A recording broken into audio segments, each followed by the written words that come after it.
Jack Dorsey is one of Silicon Valley's eccentrics. If he was a character in a movie, you'd think he was too cliché, acutely earnest and idealistic. He passionately believes that tech can bring about global peace and prosperity. He's a kind of hippie libertarian, a philosophy that seems somewhat baffling at times. He also happens to be a genuine tech visionary. His resignation from Twitter is the second time he's left.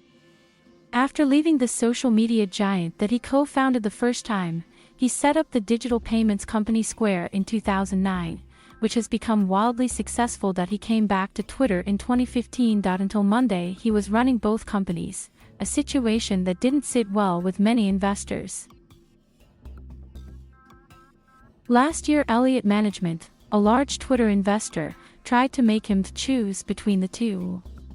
They wanted a chief executive that spent their time on Twitter and Twitter alone. This in part explains why Twitter's share price didn't nosedive when their iconic leader suddenly resigned again. There has been a prevailing attitude for a long time amongst investors that Twitter is leaving money on the table, that it could generate a lot more revenue from its large and engaged user base.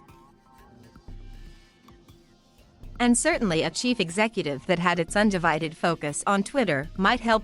When you compare Twitter to Google or Facebook, it's a relative minnow. Dorsey has been seen by some as the reason for Twitter's stunted growth.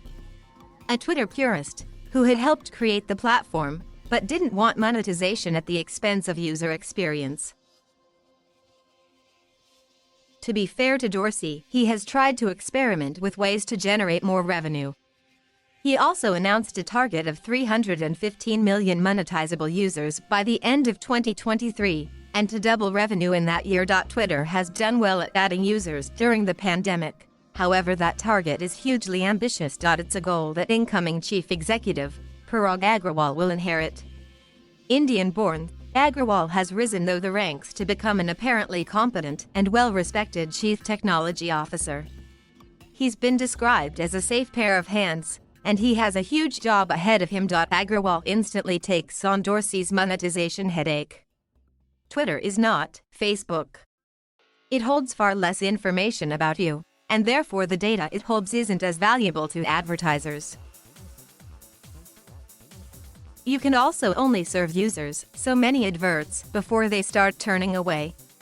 If your goal is high growth but also revenue increase, that can be a difficult balancing act. Dorsey had become obsessed with cryptocurrencies, and in particular Bitcoin. He'd recently set up a dedicated crypto team, looking at ways in which the company embraces digital assets and decentralized apps.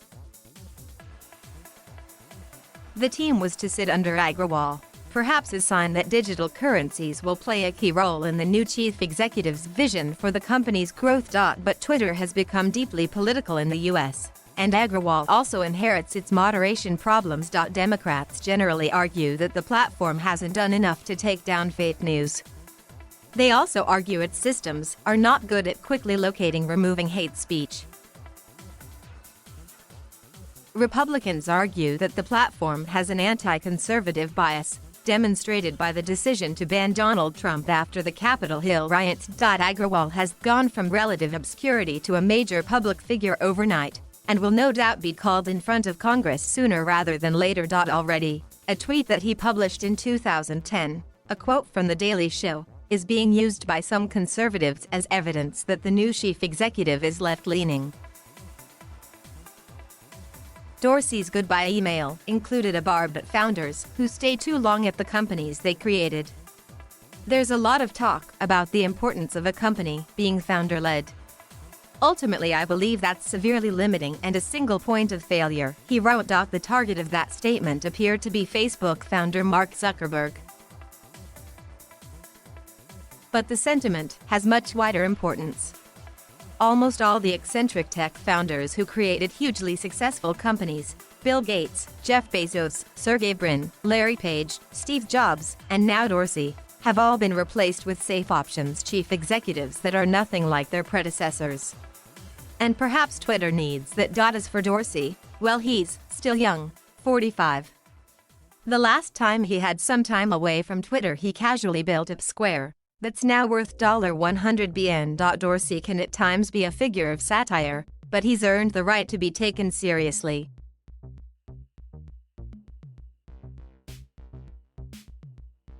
Thank you for watching. Please subscribe